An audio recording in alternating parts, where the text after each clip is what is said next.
IPL 2026 ఈ season కేవలం ఒక టోర్నమెంట్ కాదు, ఇది ఒక యుద్ధం. ప్రతి జట్టు తమ చివరి శ్వాస వరకు పోరాడుతోంది. అందులోనూ ఈరోజు మనం మాట్లాడుకోబోయే మ్యాచ్ అసలు మాటల్లో చెప్పలేమండి. ఎగ్జాక్ట్లీ. చెన్నై సూపర్ కింగ్స్ అలాగే ఢిల్లీ క్యాపిటల్స్ మధ్య జరిగిన ఈ మ్యాచ్ అంటే క్రికెట్ హిస్టరీలో ఒక క్లాసిక్గా మిగిలిపోతుంది అనడంలో ఎలాంటి సందేహం లేదు. ఖచ్చితంగా. ఈ డీప్ డైవ్కు స్వాగతం.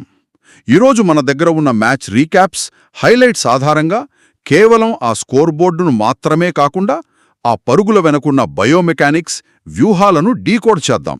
అవునండి, మైదానంలో ప్రతి నిమిషం మారిన ఆ సైకలాజికల్ వార్ఫేర్, అంటే ఆ మానసిక యుద్ధాన్ని మనం ఈరోజు విశ్లేషించబోతున్నాం. ఫస్ట్ వాతావరణం గురించి మాట్లాడాలి. చెపాక్ స్టేడియం మొత్తం చూస్తే పసుపు సముద్రంలా మారిపోయింది. గాల్లో ఒక రకమైన ఎలక్ట్రిక్ ఎనర్జీ. అసలు ఫ్యాన్స్ అరుపులతో మైదానం దద్దరిల్లిపోతోంది కదా. నిజమే. ఆ క్రౌడ్ నాయిస్, ఆ వైబ్స్ ఒక లైవ్ మ్యాచ్లో ఫీల్డ్లో ఉన్న ప్లేయర్ల మీద చాలా ఇంపాక్ట్ చూపిస్తాయి. ముఖ్యంగా ఢిల్లీ కెప్టెన్ అక్షర్ పటేల్కు ఆ విషయం బాగా తెలుసు. అవును, టాస్ గెలిచి చాలా కాన్ఫిడెంట్గా బౌలింగ్ ఎంచుకున్నాడు అతను. లాజికల్గా చూస్తే అతని నిర్ణయం 100% కరెక్టే కదా. కరెక్టే. ఎందుకంటే చెపాక్ పిచ్ మీద సెకండ్ ఇన్నింగ్స్లో డ్యూ ఫ్యాక్టర్, అంటే ఆ మంచు ప్రభావం బౌలర్లను ఎంతలా ఏడిపిస్తోందో అతనికి ముందే తెలుసు. బంతి స్కిడ్ అవుతుంది కాబట్టి చేజింగ్ ఈజీ అవుతుందని అతని ప్లాన్. కానీ ఆ పిచ్ మీద తర్వాత జరగబోయే విధ్వంసాన్ని, లెక్కలన్నీ అలా తలకిందులు కాబోతున్నాయో అతను కలలో కూడా ఊహించుండడు. ఏమాత్రం ఊహించలేదండి. నిజానికి ఆరంభం మాత్రం ఢిల్లీకి అద్భుతంగా దొరికింది. ఒక పక్కా వ్యూహం ప్రకారం చెన్నై కెప్టెన్ రుతురాజ్ గైక్వాడ్మము అక్షర్ పటేల్ తన స్పిన్ ట్రాప్లో బంధించాడు కదా. అవును, కేవలం 15 పరుగులకే గైక్వాడ్ అవుట్. చెపాక్ స్టేడియంలో ఒక్కసారిగా నిశ్శబ్దం. పిన్ డ్రాప్ సైలెన్స్ అంటారు చూసారా, అలా అయిపోయింది. ఎగ్జాక్ట్లీ. చెన్నై తడబడుతోందని, ఢిల్లీ ప్లాన్ పర్ఫెక్ట్గా వర్కౌట్ అవుతుందని అందరూ అనుకున్నారు. కాని అక్కడే అసలైన ట్విస్ట్ మొదలైంది. క్రీజులోకి సంజు శాంసన్ వచ్చాడు. సాధారణంగా వికెట్ పడినప్పుడు ఆ కొత్తగా వచ్చే బ్యాటర్ పిచ్చును అర్థం చేసుకోవడానికి కొంచెం సమయం తీసుకుంటాడు కదా, డిఫెన్స్ ఆడతాడు. అవును, అదొక బేసిక్ క్రికెటింగ్ రూల్. కాని శాంసన్ వచ్చిన మొదటి బంతి నుంచే ఏమాత్రం భయం లేకుండా ఆధిపత్యం చలాయించడం మొదలుపెట్టాడు. అసలు ముఖేష్ కుమార్ బౌలింగ్లో ఆ వరుస బౌండరీలు చూస్తే బౌలర్లకు కనీసం సెట్ అయ్యే అవకాశం కూడా ఇవ్వకూడదనే ఒక స్పష్టమైన మైండ్ సెట్తో బరిలోకి దిగినట్లనిపించింది. నిజంగానే స్పోర్ట్స్ సైకలాజీలో దీన్ని ఫ్లో స్టేట్ అంటారండి. అంటే బ్యాటర్ మైండ్లో ఎలాంటి ఆలోచనలు, భయాలు ఉండవు. కేవలం బంతి, తన బ్యాట్ మాత్రమే కనిపిస్తాయి. వావ్, ఫ్లో స్టేట్ అంటే ఫస్ట్ బాల్ నుంచి అంత ఖచ్చితత్వంతో ఎలా ఆడగలిగాడంటారు? ఇది కొంచెం టెక్నికల్గా వివరిస్తారా? బేసిక్గా ముఖేష్ బౌలింగ్లో శాంసన్ ఆడిన షాట్స్ గమనిస్తే అతను బంతి పడిన తర్వాత రియాక్ట్ అవ్వలేదు. బౌలర్ చేతిలో నుంచి బంతి రిలీజ్ అవ్వకముందే అది ఎక్కడ పిచ్చవుతుందో ముందే అంచనా వేశాడు. ఓ, అంటే కంప్లీట్ ప్రోయాక్టివ్ అన్నమాట. ఎగ్జాక్ట్లీ. అతని ఫుట్వర్క్, ఆ బ్యాట్ స్వింగ్ స్పీడ్ అంతా ఒక ఆటోమేటిక్ మిషన్లా జరిగిపోయాయి. ఫ్లో స్టేట్ అంటే అదే. అయితే ఇక్కడే చెన్నై ఇన్నింగ్స్ను, మ్యాచ్ గమనాన్నే మార్చేసిన ఒక పెద్ద సంఘటన జరిగింది. అక్షర్ పటేల్ బౌలింగ్ చేస్తున్నప్పుడు జరిగిన క్యాచ్ డ్రాప్ గురించే కదా మీరు చెప్పేది? అవునండి. పతుమ్ నిషాంక ఒక అత్యంత సులభమైన క్యాచ్ను జారవిడిచాడు. సంజు శాంసన్ లాంటి ఒక డేంజరస్ ప్లేయర్కు, ఫ్లో స్టేట్లో ఉన్న ప్లేయర్కు లైఫ్ ఇవ్వటమంటే మామూలు విషయం కాదు. నాకొక విషయం అర్థం కాదిక్కడ. నిషాంక ఒక ఇంటర్నేషనల్ ప్లేయర్, నెట్స్లో రోజుకు 100 క్యాచ్లు ప్రాక్టీస్ చేస్తాడు. అలాంటిది ఆ డెడ్ ఈజీ క్యాచ్ను ఎలా వదిలేశాడు? టెక్నికల్ ఫెయిల్యూరా ఇది? టెక్నికల్ కాదు, ఇది పూర్తిగా ప్రెషర్ వల్ల వచ్చిన ఫెయిల్యూర్. సైకాలజీలో దీన్ని బ్రెయిన్ ఫ్రీజ్ మూమెంట్ అంటారు. ఒత్తిడిలో ఉన్నప్పుడు మన మెదడులోని అమిగ్డలా అనేది హైజాక్ అవుతుంది. అమిగ్డలా హైజాక్ కొంచెం వివరంగా చెప్పండి. అంటే బంతి గాలిలోకి లేవగానే ఇది చాలా ముఖ్యమైన క్యాచ్, ఇది పడితే శాంసన్ అవుట్ అనే ఆలోచన మైండ్లోకి రావడం వల్ల అతని కళ్ళు బంతిని చూడటం మానేశాయి. వాట్? కళ్ళు బంతిని చూడలేదా? అవును, బంతిని వదిలేసి క్యాచ్ పట్టాక జరిగే పరిణామాల మీదకు మైండ్ వెళ్ళిపోయింది. దీనివల్ల ఆ చేతుల మధ్య ఉండాల్సిన కోఆర్డినేషన్ సెకనులో 100వ వంతు ఆలస్యమైంది. అంతే, బంతి కింద పడింది. అబ్బా, ఆ ఒక్క క్యాచ్ వదిలేయడం వల్ల గ్రౌండ్లో మొత్తం ఈక్వేషన్ మారిపోయిందనే చెప్పాలి. ఆ తర్వాతొచ్చిన యువ ఆటగాడు ఆయుష్ మహత్రే బ్యాటింగ్ చూస్తే నాకు నిజంగా మతిపోయింది తెలుసా. నిజమే. కుల్దీప్ యాదవ్, ఎంగిడి లాంటి వరల్డ్ క్లాస్ బౌలర్ల బౌలింగ్లో ఒక అన్క్యాప్డ్ ప్లేయర్ ఏమాత్రం భయం లేకుండా భారీ సిక్సర్లు బాదాడు అంటే అది మామూలు విషయం కాదు. ఆడాడనిపించింది. చాలా మంచి పోలిక చెప్పారు. ఈ ప్రాసెస్లో మీరు గమనిస్తే కుల్దీప్ యాదవ్ కూడా మహత్రే ఇచ్చిన ఒక రిటర్న్ క్యాచ్ను వదిలేశాడు. అవును, అదే అడగబోతున్నాను. నిశాంక క్యాచ్ వదిలేసిన ప్రభావం మిగతా బౌలర్ల మైండ్ సెట్ మీద, ఫీల్డర్ల మీద ఎంతవరకు పడిందంటారు? ఇదొక చైన్ రియాక్షనా? ఖచ్చితంగా. దీని క్రికెట్ పరిభాషలో కంటాజియన్ ఎఫెక్ట్ అంటారు. అంటే ఒక క్యాచ్ వదిలేసినప్పుడు ఫీల్డింగ్ టీంలో ఒక నెగటివ్ వేవ్ స్టార్ట్ అవుతుంది. బౌలర్ ఫ్రస్ట్రేట్ అవుతాడు. అవును, బౌలర్ తాను అద్భుతమైన బంతి వేశానని ఫీల్ అవుతాడు కదా. వికెట్ రాలేదనే ఫ్రస్ట్రేషన్ అతని రిథంను దెబ్బతీస్తుందన్నమాట. ఎగ్జాక్ట్లీ. తర్వాతి బంతికి అతను తన సహజమైన లెంగ్త్లో కాకుండా ఇంకా ఏదో అద్భుతం చెయ్యాలని ప్రయత్నించి తప్పులు చేస్తాడు. కుల్దీప్ లాంటి సీనియర్ స్పిన్నర్ రిటర్న్ క్యాచ్ వదిలేయడం చూస్తే ఆ ప్రెషర్ అర్థమవుతోంది. ఆ ప్రెషర్ మొత్తం టీంను ఎలా ఆవహించిందో స్పష్టంగా కనిపించింది. ఆయుష్ మహత్రే లాంటి ఒక యువ ఆటగాడు సీనియర్ బౌలర్ల బలహీనతను పసిగట్టి వాళ్ల అహాన్ని దెబ్బతీస్తూ ఆడాడనే చెప్పాలి. అవును, అక్కడి నుంచే పరుగుల మారణహోమం మొదలైందే. మహత్రే తన కెరియర్లో 3వ అత్యంత అద్భుతమైన హాఫ్ సెంచురీ సాధించాడు. 56 పరుగులు చేశాడు. నటరాజన్, అక్షర్ పటేల్ లాంటి ఖచ్చితమైన బౌలర్ల మీదే అతను చూపించిన ఆధిపత్యం నిజంగా గ్రేట్. ఆ వెంటనే శివం దూబే క్రీజ్లోకి రావడం, అసలు ముఖేష్ కుమార్ బౌలింగ్లో ఏకంగా 90 మీటర్ల సిక్సర్. అవును, అది మైండ్ బ్లోయింగ్ కదా. దూబే లాంటి వాళ్లు అంత అవలీలగా సిక్సర్లు ఎలా కొడతారు అని మీరడగొచ్చు. దీని వెనక ఉన్నది కేవలం మజిల్ పవర్ మాత్రమే కాదు, ప్యూర్ బయోమెకానిక్స్. బయోమెకానిక్స్ అంటే అతని స్టాన్స్ గురించి చెప్తున్నారా? అవునండి. అతని బేస్ అంటే కాళ్ల మధ్య దూరం చాలా స్ట్రాంగ్గా ఉంటుంది. బ్యాట్ స్వింగ్ ఆర్క్ చాలా పెద్దది. ఒక గాల్ఫ్ స్వింగ్ లాగా బంతిని లాంగ్ ఆన్ మీదుగా కనెక్ట్ చేశాడు. ఓహ్, అందుకే ఆ సౌండ్, ఆ బ్యాట్కు కనెక్ట్ అయిన సౌండ్ వింటేనే అది ఎంత దూరం వెళ్తుందో అర్థమైపోతుంది మనకి. డెత్ ఓవర్లలో ఇలాంటి షాట్స్ బౌలర్లను పిచ్చెక్కిస్తాయి. ఖచ్చితంగా. అయితే ఈ డెత్ ఓవర్ల విధ్వంసంలో నాకైతే బాగా గుర్తుండిపోయిన విషయం సంజూ శాంసన్ సెంచురీ పూర్తి చేసిన విధానం. అబ్బా, 18వ ఓవర్లో కదా నట్రాజన్ ఒక ఖచ్చితమైన యార్కర్ వేస్తే శాంసంగ్ దాన్ని రివర్స్ స్కూప్ చేయడం నాకైతే కళ్ళు బైర్లు కమ్మాయి. అవును, ఆ తర్వాత బంతిని ఫ్లిక్ చేసి చెన్నై జెర్సీలో తన మొదటి, అలాగే ఐపీఎల్ కెరియర్లో 4వ సెంచురీని అందుకున్నాడు. ఇక్కడ నేను మిమ్మల్ని ఒక ప్రశ్న అడగాలి. నట్రాజన్ లాంటి యార్కర్ కింగ్ బౌలింగ్లో, అది కూడా డెత్ ఓవర్లలో రివర్స్ స్కూప్ కొట్టడం అంటే అది పిచ్చితనమా లేక వాళ్ల వ్యూహాలు విఫలమయ్యాయా? దాని పిచ్చితనం అనలేం. అది సంజూ శాంసన్ క్రియేటివ్ జీనియస్. మీరు బౌలర్ కోణంలో చూస్తే నట్రాజన్ చేసింది తప్పేమీ కాదు. చాలా ఖచ్చితమైన స్లోయర్ బంతులు వేశాడు. మరి శాంసన్ దాన్ని ఎలా కౌంటర్ చేశాడు? ఇందాక మాట్లాడుకున్న డ్యూ ఫ్యాక్టర్, మంచు ప్రభావం ఎలా పనిచేస్తుందో అర్థం చేసుకోవాలి. మంచు వల్ల బంతి స్కిడ్ అవుతూ బ్యాట్ మీదకు చాలా వేగంగా వస్తుంది. అంటే పడాల్సిన చోట బంతి పడదన్నమాట. ఎగ్జాక్ట్లీ. శాంసన్ ఆ బంతి ఎక్కడ పిచ్ అవుతుందో ముందే ఊహించి తన స్టాన్స్ మార్చుకున్నాడు. యార్కర్గా పడాల్సిన బంతిని తన ఫుట్వర్క్తో ఒక ఫుల్ టాస్లా లేదా హాఫ్ వాలీలా మార్చేశాడు. వావ్! అంటే బౌలర్ పేస్ను, ఆ మంచును తనకు అనుకూలంగా మార్చుకుని ఫీల్డర్ లేని చోట బంతిని లేపాడు. ఇది బౌలర్ ఫెయిల్యూర్ కాదు, బ్యాటర్ ఆడిన 4D చెస్ అనాలి. కరెక్ట్. ఈ అద్భుతమైన ఇన్నింగ్స్ వల్లే చెన్నై 20 ఓవర్లలో ఏకంగా 212 పరుగుల భారీ స్కోర్ను నమోదు చేయగలిగింది. 213 పరుగుల లక్ష్యం అంటే ఓవర్కు దాదాపు 11 పరుగులు చేయాలి. ఇలాంటి ప్రెషర్ చేజ్లో ఎవరైనా కొంచెం డిఫెన్స్లో వెళ్తారు లేదా భయపడతారు. కానీ ఢిల్లీ ఓపెనర్లు పథుమ్ నిశాంక, కేఎల్ రాహుల్ అస్సలు వెనక్కి తగ్గలేదు కదా. వాళ్లు కూడా ఒక యుద్ధంలాగే మొదలుపెట్టారు. అవును, ఏకంగా రాకెట్ స్టార్ట్ ఇచ్చారు. కేవలం 4 ఓవర్లలోనే అకీల్ హుస్సేన్, ఖలీల్ అహ్మద్ లాంటి బౌలర్ల బౌలింగ్లో 50 పరుగులు దాటేశారు. నిశాంక 41 పరుగులు చేస్తే రాహుల్ 18 పరుగులు చేశాడు. ఆధునిక టీ20 క్రికెట్లో ఇలాంటి టార్గెట్ ఉంటే మొదటి ఓవర్ నుంచే అటాక్ చెయ్యాలి. అంటే గుడ్ లెంత్ బంతులను కూడా గౌరవించకూడదు అంటారా? ఈ వేగం చూసినప్పుడు చెన్నై కూడా కాస్త భయపడి ఉంటుందా? ఖచ్చితంగా.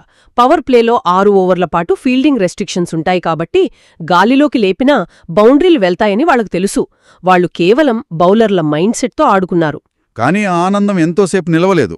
5వ ఓవర్లో అంటే ఆ రాకెట్ వేగానికి ఒక సడన్ బ్రేక్ పడింది. ఖలీల్ అహ్మద్ తన వ్యూహాన్ని మార్చాడు గదా.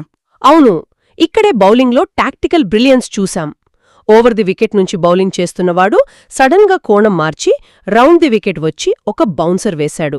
ఆ బంతికి కేఎల్ రాహుల్ టైమింగ్ మిస్ అయ్యి జేమీ ఓవర్టన్కు క్యాచ్ ఇచ్చి అవుట్ అయ్యాడు. నా ప్రశ్న ఏంటంటే, కేవలం బౌలర్ యాంగిల్ మార్చడం వల్ల ఒక సెట్టైన బ్యాటర్ ఎందుకు ఇబ్బంది పడతాడు? ఇది చాలా అద్భుతమైన పాయింట్ అండి. రౌండ్ ది వికెట్ బౌలింగ్ చేయడం వల్ల బంతి యాంగిల్ ఆఫ్ డెలివరీ పూర్తిగా మారిపోతుంది. బంతి ఆఫ్ స్టంప్ అవతల నుంచి లోపలి వైపుకు ట్రావెల్ అవుతుంది. ఓ, అంటే బ్యాటర్ విజన్ డిస్టర్బ్ అవుతుందన్నమాట. అవును, బ్యాటర్ ఎప్పుడూ ఒక నిర్దిష్టమైన ఐలైన్తో బంతిని ఫాలో అవుతాడు. సడన్గా యాంగిల్ మారేసరికి ఆ ఐలైన్ డిస్టర్బ్ అవుతుంది. దానికి తోడు అది బౌన్సర్. ఆ యాంగిల్లో వచ్చే బౌన్సర్ను పుల్ చేయడం బయోమెకానికల్గా చాలా కష్టం గదా. ఎగ్జాక్ట్లీ. రాహుల్ శరీరం బంతి లైన్కు దూరంగా ఉండటం వల్ల టైమింగ్ మిస్ అయ్యాడు. ఖలీల్ అహ్మద్ చేసిన ఈ చిన్న మార్పు నిజంగా ఒక మాస్టర్ స్ట్రోక్. అయితే రాహుల్ అవుట్ అయిన వెంటనే తర్వాత ఓవర్లోనే అన్షుల్ పంబోజ్ బౌలింగ్లో నిషాంక కూడా అవుట్ అయ్యాడు. డెవాల్డ్ బ్రెవిస్ క్యాచ్ పెట్టాడు. అవును, ఇది పూర్తిగా సైకలాజికల్ ఫెయిల్యూర్. అదే నా డౌటు. ఒకవైపు స్కోర్ బోర్డు పరిగెడుతోంది, తాను మంచి ఫామ్లో ఉన్నాడు. అలాంటప్పుడు నిషాంక కొంచెం ఆచితూచి ఆడుండొచ్చు గదా. వెంటనే వికెట్ ఎందుకు పారేసుకున్నాడు? ఇక్కడే పార్ట్నర్షిప్ బ్రేక్ అయినప్పుడు వచ్చే ఆ సైకలాజికల్ షాక్ గురించి మాట్లాడుకోవాలి. రాహుల్ అవుట్ అవ్వగానే రన్ రేట్ ప్రెషర్ మొత్తం సెట్ అయిన బ్యాటర్ అంటే నిషాంక మీద పడింది. కొత్తగా వచ్చే బ్యాటర్ సింగిల్స్ తీయడానికి ఇబ్బంది పడతాడనే టెన్షనా? అవును, ఆ ఉద్దేశంతో నిషాంక తనమీద తాను అనవసరమైన ఒత్తిడి పెట్టుకున్నాడు. అడ్రినలిన్ రష్లో లాజికల్ థింకింగ్ పనిచెయ్యదు కదా. అగ్రెసివ్ షాట్స్కు వెళ్తారు. అదే నిషాంక కొంపముంచింది. ఓపెనర్లు అవుట్ అయ్యాక ఢిల్లీని మరింత కోలుకోలేని దెబ్బ కొట్టింది బౌలింగ్ కాదు, అద్భుతమైన ఫీల్డింగ్ అని చెప్పాలి. ఎగ్జాక్ట్లీ. ఐపీఎల్ చరిత్రలోనే ఒక ఐకానిక్ క్యాచ్గా నిలిచిపోయే సంఘటన ఆ తర్వాత జరిగింది. అరంగేట్రం చేసిన యువ బౌలర్ గుర్జప్నీత్ సింగ్ బౌలింగ్లో అక్షర్ పటేల్ చాలా గట్టిగా కట్ షాట్ ఆడాడు. ఆ బంతి ఖచ్చితంగా బౌండరీ వెళ్తుందనుకున్నారంతా. కానీ బ్యాక్వర్డ్ పాయింట్లో ఉన్న సర్ఫరాజ్ ఖాన్ ఆ గాల్లోకి డైవ్ చేస్తూ కేవలం ఒంటి చేతితో ఆ క్యాచ్ పట్టుకున్నాడు. అసలు ఆ క్యాచ్ చూసినప్పుడు నాకైతే మైండ్ బ్లాక్ అయింది. నాకు కూడా. ఒక సూపర్ మ్యాన్లా గాల్లో తేలాడు. దీన్ని సైంటిఫిక్ కోణంలో ఎలా వివరిస్తారు? అక్షర్ పటేల్ కొట్టిన ఆ కట్ షాట్ బహుశా గంటకు 130 కిలోమీటర్ల వేగంతో ప్రయాణించి ఉంటుంది. సర్ఫరాజ్ ఖాన్కు బంతిని చూసి డైవ్ చేసి పట్టుకోవడానికి కేవలం 0.4 సెకండ్ల రియాక్షన్ టైం దొరికింది. 0.4 సెకండ్లా? వావ్! ఇది హ్యూమన్ రిఫ్లెక్సెస్కు ఒక పీక్ ఎగ్జాంపుల్. అవునండి. ఇలాంటి సూపర్ మ్యాన్ క్యాచ్లు ఒక మ్యాచ్ ఫలితాన్నే కాకుండా టోర్నమెంట్ మొత్తం మీద ప్రభావం చూపిస్తాయి. మరి నిషాంక వదిలేసిన క్యాచ్కి, సర్ఫరాజ్ పట్టిన క్యాచ్కి గ్రౌండ్లో ప్లేయర్స్ ఎనర్జీ ఎలా మారుతుందో చెప్పండి. ఫీల్డింగ్ అనేది కేవలం పరుగులు ఆపడం కాదండి, ఇదొక సైకలాజికల్ వెపన్. నిషాంక క్యాచ్ వదిలేసినప్పుడు ఢిల్లీ టీం నైతిక స్థైర్యం ఎలా దెబ్బతిందో మనం చూశాం. అవును, ఫ్రస్ట్రేట్ అయ్యారు. ఇక్కడ సర్ఫరాజ్ పట్టిన క్యాచ్ దానికి పూర్తి వ్యతిరేకం. ఆ క్యాచ్ చెన్నై బౌలర్లలో మనం ఏ బంతి వేసినా ఫీల్డర్లు మమ్మల్ని కాపాడుతారు అనే అపారమైన ధైర్యాన్ని నింపింది. అదే సమయంలో ఢిల్లీ ఆటగాళ్లల్లో ఇక మనం ఏం చేసినా లాభం లేదు అనే నిరాశను మిగిల్చింది కదా. కరెక్ట్. 4 పరుగులు రావాల్సిన చోట ఒక వికెట్ పడటమంటే అది ఖచ్చితంగా మ్యాచ్ను శాసించే మూమెంటే. ఆ క్యాచ్ ఇచ్చిన కాన్ఫిడెన్స్తోనే జేమీ వార్టన్ చెలరేగిపోయాడనుకుంటా. తన ఎక్స్ట్రా బౌన్స్తో సమీర్ రిజ్వీని, ఆ తర్వాత డేవిడ్ మిల్లర్ను క్లీన్ బౌల్డ్ చేశాడు. అవును, డేవిడ్ మిల్లర్ లాంటి ప్లేయర్ కూడా ఆ బౌన్స్కి ఆన్సర్ ఇవ్వలేకపోయాడు. చెపాక్ లాంటి స్లో పిచ్ మీద ఓవర్టన్కు అసలు అంత బౌన్స్ ఎలా వచ్చిందండి? బేసిక్గా ఓవర్టన్ ఎత్తు అతని ప్రధాన బలం. అతను బంతిని పిచ్ మీద హిట్ ది డెక్ పద్ధతిలో చాలా గట్టిగా కొడతాడు. ఓ, అంటే పిచ్ స్వభావాన్ని బట్టి కాకుండా తన షోల్డర్ పవర్ వాడతాడనమాట. అవును, చెపాక్ పిచ్ మీద కొన్ని బంతులు చాలా లోగా వస్తాయి. అలాంటి పిచ్ మీద సడన్గా ఒక బంతి అదనపు బౌన్స్తో ఛాతీ ఎత్తుకు వస్తే సీనియర్ బ్యాటర్ కూడా ఏమీ చెయ్యలేడు. అది బౌలర్ క్రియేట్ చేసిన భౌతికపరమైన ఇబ్బంది. ఢిల్లీ దాదాపు ఓడిపోయిందనుకున్న సమయంలో ట్రిస్టన్ స్టబ్స్ ఒక అద్భుతమైన పోరాటాన్ని మొదలుపెట్టాడు. 60 పరుగులు చేసి హాఫ్ సెంచరీ సాధించాడు. అతనికి తోడుగా అశుతోష్ శర్మ, నూర్ అహ్మద్ బౌలింగ్లో ఒక భారీ సిక్సర్ కొట్టి ఆశలు రేపాడు, కానీ వెంటనే అవుటయ్యాడు. అవును, ఇక 19వ ఓవర్లో అసలైన డ్రామా మొదలైంది. ఇది కేవలం క్రికెట్ కాదు, నాకైతే ఒక ఎమోషనల్ రోలర్ కోస్టర్లా అనిపించింది. నిజమే. ఆ 19వ ఓవర్లో జరిగిన సంఘటనలు మోడర్న్ క్రికెట్లో టెక్నాలజీ ఆటగాళ్ల మైండ్ సెట్ను ఎలా దెబ్బతీస్తుందో క్లియర్గా చూపిస్తుంది. ఎగ్జాక్ట్లీ అదే. అంపైర్ ఒక బంతిని వైడని ప్రకటిస్తే చెన్నై కెప్టెన్ గైక్వాడ్ ఏమాత్రం టెన్షన్ పడకుండా రివ్యూ తీసుకుని దాన్ని రద్దు చేయించాడు. అవును, ఆ తర్వాత వెంటనే స్టబ్స్ తన గ్లౌస్ మార్చుకోడానికి అడిగాడు, కాని అంపైర్ సమయం వృధా అవుతుందని నిరాకరించాడు. ఆ తర్వాతి బంతికే జేమీ ఓవర్టన్ బౌలింగ్లో స్టబ్స్ ఒక భారీ షాట్ ఆడబోయి క్యాచ్ అవుట్ అయ్యాడు. ఆ ఫ్రస్ట్రేషన్లో స్టబ్స్ ఏకంగా తన హెల్మెట్, బ్యాట్ నెలకేసుకొట్టాడు గదా. అవును, చాలా కోపం వచ్చిందతనికి. నా ప్రశ్న ఏంటంటే, కేవలం ఒక వైడ్ డిసిషన్ కోసం 1 నిమిషం ఆట ఆగితే స్టబ్స్ లాంటి ఒక వరల్డ్ క్లాస్ ప్లేయర్ తన ఏకాగ్రతను కోల్పోతాడా? ఇది కేవలం నిపాన్ని టెక్నాలజీ మీద నెట్టేయడం కాదా? దీన్ని పైనుంచి చూస్తే మనకొక సాకులాగే అనిపిస్తుంది, కాని గ్రౌండ్ లెవెల్లో ఉన్న ఆ ఫిజియాలజీ గురించి ఆలోచించండి. ఫిజియాలజీ అంటే అతని బాడీ కండిషన్ గురించి చెబుతున్నారా? అవును, స్టబ్స్ ఒక భారీ రన్ చేస్లో ఉన్నాడు. అతని హార్ట్ రేట్ నిమిషానికి 160 బీట్స్ పైనుంటుంది. అడ్రినలిన్ పీక్లో ఉంది. అతను కేవలం మజిల్ మెమరీతో ఆడుతున్నాడా టైంలో. ఓ, రివ్యూ కోసం ఆ 2 నిమిషాల ఆట ఆగినప్పుడు అతని రిథం బ్రేక్ అయిందంటారు? ఖచ్చితంగా. బాడీలో లాక్టిక్ యాసిడ్ పేరుకుపోతుంది. బంతి మీద ఉండాల్సిన ఫోకస్ రన్ రేట్ మీదకు వెళ్తుంది. దానికి తోడు గ్లౌజ్ మార్చుకునే అవకాశం ఇవ్వకపోవడం అనేది అతనిలో కంట్రోల్ పోతుందనే భయాన్ని పెంచింది. అంటే స్టబ్స్ కోపం అంపైర్ మీద కాదు, పరిస్థితులు తన చేజారిపోతున్నాయని ఆ నిస్సహాయత మీద అన్నమాట. ఎగ్జాక్ట్లీ. హై ప్రెషర్ గేమ్స్లో ఫిజికల్ స్కిల్స్ కంటే ఎమోషనల్ కంట్రోల్ చాలా ముఖ్యం అని చెప్పడానికి ఇదొక బెస్ట్ ఎగ్జాంపుల్. Wonderful point. ఈ మ్యాచ్ నుంచి మనం నేర్చుకోవాల్సిన కీ టేకవేస్ కూడా అవేండి. ఒక మ్యాచ్ గెలవాలంటే కేవలం శాంసన్లా సెంచరీలు, దూబేలా సిక్సర్లు కొడితే సరిపోదు. అవును, అవతలి జట్టు ఇచ్చే చిన్న అవకాశాలను ఎలా ఒడిసి పట్టుకోవాలి, ఫీల్డింగ్లో సర్ఫరాజ్ ఖాన్లా మన బాడీని ఎలా రబ్బర్లా మార్చుకోవాలి అనేది చాలా ముఖ్యం. అన్నిటికంటే ప్రధానంగా రుతురాజ్ గైక్వాడ్ డిఆర్ఎస్ రివ్యూ సమయంలో చూపించిన ప్రశాంతతను, స్టబ్స్ ఫ్రస్ట్రేషన్ను పక్కపక్కన పెట్టి చూస్తే విజేతను నిర్ణయించేది మైండ్ సెట్ మాత్రమేని స్పష్టమవుతోంది. ఆ సమష్టి కృషి, వ్యూహాల వల్లే ఢిల్లీ 189 పరుగులకే పరిమితమైంది. చెన్నై 23 పరుగుల తేడాతో విజయం సాధించింది. నిజమే. ఇది కేవలం క్రికెట్కు మాత్రమే కాదు, మన జీవితాలకు కూడా అన్వయించుకోవచ్చు కదా. తప్పులు అందరూ చేస్తారు, నిశాంకర్లాగా సులభమైన అవకాశాలను చేజార్చుకుంటారు. కానీ ఆ తప్పుల నుండి ఎవరు త్వరగా పాఠాలు నేర్చుకుంటారు, ప్రతికూల పరిస్థితులను ఎవరు తమ ఎమోషన్స్ను బ్యాలెన్స్ చేసుకుంటారు అనేదే అంతిమ విజయాన్ని నిర్ణయిస్తుంది. ఢిల్లీ ఆ ఎమోషనల్ బ్యాలెన్స్ కోల్పోయింది. చెన్నై దానిమీద పట్టు సాధించింది. చాలా అద్భుతంగా విశ్లేషించారండి. ఇక చివరిగా ముగించే ముందు శ్రోతలకు ఒక ఆలోచింపజేసే ప్రశ్న. చెప్పండి. ఈ మ్యాచ్ను జాగ్రత్తగా గమనిస్తే ఒకవైపు Sanju Samson, David Miller, KL Rahul లాంటి సీనియర్ ఆటగాళ్లుంటే, మరోవైపు ఆయుష్ మాహెత్రే, గుర్జప్నీత్ సింగ్ లాంటి ఎలాంటి అంతర్జాతీయ అనుభవం లేని అన్క్యాప్డ్ ఆటగాళ్లు అద్భుతాలు చేశారు. అవును, మహత్రే స్పిన్నును ఊచకోత కోశాడో, గుర్జప్నీత్ క్రూషియల్ స్పెల్ వేశాడు. అదే కదా, భవిష్యత్తులో ఐపీఎల్ లాంటి టోర్నమెంట్లలో ఫ్రాంచైజీలు కోట్లు పోసి స్టార్ ప్లేయర్ల మీదే ఆధారపడతాయా, లేదా తమకంటూ ఒక ఇమేజ్ లేకపోయినా కోల్పోవడానికేమీ లేదనే భయం లేకుండా ఆడే ఇలాంటి యువ రక్తమే గేమ్ చేంజర్గా మారబోతుందా? చాలా మంచి ప్రశ్న. ఈ డీప్ డైవ్ తర్వాత దీని గురించి ఒకసారి ఆలోచించండి. లాజిక్స్ వర్కౌట్ కాని ఆ చపాక్ పిచ్ మీద అసలేం జరిగిందో ఇప్పుడొక క్లారిటీ వచ్చింది కదా. ఈనాటి విశ్లేషణను ఇక్కడతో ముగిస్తున్నాం. మరో ఆసక్తికరమైన అంశంతో మళ్ళీ కలుద్దాం.